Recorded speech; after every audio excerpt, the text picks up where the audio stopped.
जय हिंद दोस्तों, मैं राहुल चरित्र आपका मंच पर आप सभी का स्वागत करता हूं। आज हम बात करेंगे श्रीनिवास रामानुजन की कुछ अनकही बात। एक साधारण गांव से निकलकर बिना औपचारिक गणितीय शिक्षा के रामानुजन ने गणित की दुनिया को चौंका देने वाला सिद्धांत दिए, जो आज भी रहस्यमय और अद्वितीय माने जाते हैं। उनकी कहानी संघर्ष, प्रतिभा और जुनून की मिसाल है। 12वीं पास रामानुजन ने कैसे दुनिया के सबसे बड़े गणितज्ञ का दिमाग घुमा दिया। जीनियस होने के पीछे क्या राज था, आइए जानते हैं उनके बारे में कुछ अनकही रहस्य। गणित के जादूगर कहे जाने वाले श्रीनिवास रामानुजन का जन्म 22 दिसंबर सन 1887 में तमिलनाडु के ईरोड नाम के गांव में हुआ था। उनका बचपन अन्य बच्चों जैसा नहीं था। वह 3 साल की उम्र तक बोल नहीं पाते थे, तो उनके परिवार को चिंता होने लगी कि आखिर यह बालक बोल क्यों नहीं रहा है। लेकिन वह अपनी प्रतिभा के धनी थे। इनकी प्रारंभिक पढ़ाई तमिल भाषा में हुई थी। हालांकि शुरुआत में पढ़ाई में उनका मन नहीं लगता था, लेकिन आगे चलकर प्राइमरी परीक्षा में उन्होंने पूरे जिले में प्रथम स्थान हासिल किया। उनके माता का नाम कोमल तामल, जो एक हाउसवाइफ थी। इनके पिता का नाम श्रीनिवास अयंगर था, जो एक साड़ी के दुकान में क्लर्क के रूप में काम करते थे। इनका जीवन इतना गरीबी में गुजरा कि गणित की समस्या हल करने के लिए उनके पास पर्याप्त कागज भी नहीं थे। वे स्लेट पर चाक से अपने गणितीय समस्या या रहस्यों को सुलझाते थे, और पूछने के लिए कपड़ा उठाने के बजाय या उस कपड़ा का इंतजार करने के बजाय जल्दीबाजी में अपनी कोहनी से ही स्लेट को साफ करते थे। ऐसा करने के कारण उनकी कोहनी काली पड़ गई थी। घर की दीवारों और दरवाजों से लेकर द्वार के चबूतरों और स्कूल की हर एक ब्लैक बोर्ड पर हर वक्त गणित के सवाल हल करते रहते थे। सुबह विज्ञान, इतिहास और अंग्रेजी और भूगोल की कक्षा में भी सिर्फ गणित पढ़ा करते थे। हाई स्कूल में गणित और अंग्रेजी में अच्छे अंक मिले थे, तो उनको स्कॉलरशिप भी मिल गई। लेकिन फिर 12वीं में पहुंचते पहुंचते उन्हें गणित के प्रति दीवानगी ऐसी बढ़ी कि बाकी विषय उन्होंने पढ़ना ही छोड़ दिया। नतीजा यह हुआ कि हर विषय में फेल हो गए, सिर्फ गणित को छोड़कर। स्कॉलरशिप भी मिलनी बंद हो गई। परिवार के पास इतना पैसा नहीं था कि जीनियस बेटे को अपने दम पर पढ़ा पाते।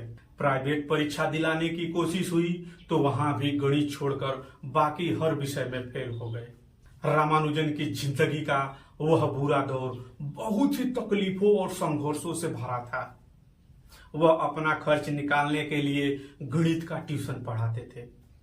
इससे हमें यह सीखने को मिलता है, एक सामान्य जिंदगी जीने के लिए इंसान को रोटी, कपड़ा, मकान के अलावा अगर इंसान को किसी चीज की सबसे ज्यादा जरूरत होती है तो वह है शिक्षा। समय आगे बीता और उनका विवाह जानकी अम्मल नाम की कन्या से कर दिया गया। नौकरी करनी चाहिए तो नौकरी मिली नहीं, क्योंकि वह तो 12वीं पास भी नहीं थे। उन्होंने मद्रास के प्रेसिडेंसी कॉलेज में छात्रों को भी पढ़ाया, जो अपने फेलो ऑफ आर्ट परीक्षा की तैयारी कर रहे थे। 1910 में उनकी मुलाकात हुई वी रामास्वामी अय्यर से, जिन्होंने इंडियन मैथमेटिकल सोसाइटी की स्थापना की थी। उनका भाग्य ने साथ दिया और परिणाम स्वरूप अय्यर की मदद से उनका काम journal of the Indian mathematical society में प्रकाशित हुआ। उन्होंने 1912 में मद्रास पोर्ट ट्रस्ट में अकाउंटिंग के रूप में नौकरी करने लगे और उनकी फाइनेंशियल स्थिति में थोड़ा सुधार हुआ। उनकी बुद्धिमत्ता और प्रतिभा को धीरे धीरे पहचान मिलनी शुरू हो गई और उन्होंने 1913 में ब्रिटिश गणितज्ञ हार्डी के साथ एक पत्राचार शुरू किया, जिसके कारण मद्रास विश्वविद्यालय से विशेष स्कॉलरशिप और ट्रिनिटी कॉलेज कैम्ब्रिज से ग्रांट का अर्थ होता है धन या अनुदान, प्राप्त हुआ। एक दिलचस्प किस्सा है। जनवरी 1913 में हार्डी जब ट्रिनिटी कॉलेज कैम्ब्रिज पहुंचे तो उन्हें अपनी टेबल पर कुछ खत मिले। हार्डी वर्ल्ड फेमस मैथमेटिशियन थे, तो उन्हें हर रोज कोई न कोई खत मिलता था। वहीं एक खत जो उन्हें टेबल पर मिला, जो भारत से आया था। जब उन्होंने खोलकर देखा तो एक के बाद एक मैथ थ्योरम और गणितीय सवाल उसमें भरे पड़े थे। इसमें से कुछ इक्वेशन तो ऐसी थी जिन्हें हार्डी ने पहले कभी नहीं देखा था। हार्डी को लगा कि कोई फ्रॉड है जो ऐसी कुछ भी लिखकर भेज रहा है। फिर उन्होंने खत को टेबल पर किनारे रख दिया, लेकिन पूरे दिन हार्डी के दिमाग में वो खत घूमता रहा, उनका इक्वेशन घूमता रहा। प्रोफेसर हार्डी ने थ्योरम को समझने की कोशिश की है और फिर अंत में निष्कर्ष निकला कि इन इक्वेशन को लिखने वाला कोई जीनियस ही हो सकता है। हार्डी रामानुजन की इक्वेशन से काफी प्रभावित हुए और फिर उन्हें कैम्ब्रिज आने का न्योता दिया।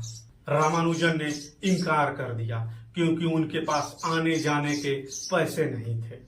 प्रोफेसर हार्डी ने उन्हें आर्थिक सहायता भेजी, उनके लिए स्कॉलरशिप की व्यवस्था की और इस तरह रामानुजन कैम्ब्रिज यूनिवर्सिटी में पहुंचे, जहां अद्वितीय प्रतिभाओं का जन्म होता था। कैम्ब्रिज पहुंचते ही रामानुजन ने लिटिल वुड और हार्डी के साथ काम शुरू कर। रामानुजन ने 120 थ्योरम पहले ही हार्डी को भेज चुके थे। रामानुजन के काम के लिए लिटिल वुड और हार्डी ने दिल खोलकर सराहना की और उनकी तुलना जोकोबी और यूरल जैसे विद्वानों से की। हार्डी ने विभिन्न प्रतिभावान व्यक्तियों को 100 के पैमाने पर आंका करते थे। ज्यादा गणितज्ञों को तो उन्होंने 100 में से 30 अंक दिए, कुछ विशेष प्रतिभा को 60 अंक दिए। केवल रामानुजन को ही 100 में से 100 अंक दिए। हार्डी स्वयं को 35 अंक दिए थे, जबकि सब जानते थे कि हार्डी विश्व के महान गणितज्ञों में से एक हैं। मुझे नहीं लगता इससे बड़ी रामानुजन या गणित में भारत विरासत की और क्या तारीफ हो सकती है। यहां तक कि प्रोफेसर हार्डी रामानुजन के लिए पूरे कैम्ब्रिज से लड़ गए। सारे प्रोफेसर एक तरफ और प्रोफेसर हार्डी एक तरफ। अंत में जीत इन्हीं की हुई। रॉयल सोसाइटी के इतिहास में यह अब तक नहीं हुआ था कि आज तक इतनी कम उम्र में किसी व्यक्ति को समिति की सदस्यता मिली हो। रॉयल सोसाइटी के बाद रामानुजन ट्रिनिटी कॉलेज के फेलोशिप पाने वाले भी पहले भारतीय बने। इसके बाद रामानुजन 1919 में भारत लौट आए, कुछ स्वास्थ्य संबंधी कारणों से। भारत लौटने पर भी स्वास्थ्य ने इनका साथ नहीं दिया और हालत गंभीर होती जा रही थी। इस बीमारी की दशा में भी उन्होंने मॉक थीटा फंक्शन पर एक उच्च स्तरीय शोध पत्र लिखा। रामानुजन द्वारा प्रतिपादित इस फलन का उपयोग गणित ही नहीं बल्कि चिकित्सा विज्ञान में कैंसर को समझने के लिए भी किया जाता था। इनका स्वास्थ्य सबके लिए चिंता का विषय बन गया और यहां तक कि डॉक्टरों ने भी जवाब दे दिया। अंत में रामानुजन के विदाई की घड़ी आ गई थी। 26 अप्रैल 1920 के प्रातः काल में अचेत हो गए। इस समय रामानुजन की आयु 33 वर्ष की थी और इनका इस समय निधन गणितीय जगत के लिए अपूर्ण क्षति था। लेकिन कहा जाता है, बाबू मोशाय, जिंदगी और मौत ऊपर वाले के हाथ में है, जिसे न आप बदल सकते हैं न मैं। हम सब तो रंगमंच की कठपुतलियां हैं जिनकी डोर ऊपर वाले के उंगलियों में बंधी है। जिंदगी बड़ी होनी चाहिए, लंबी नहीं। धन्यवाद दोस्तों। बायोग्राफी अगर अच्छी लगी हो तो चैनल को लाइक शेयर सब्सक्राइब करें और चरित्र आपका चैनल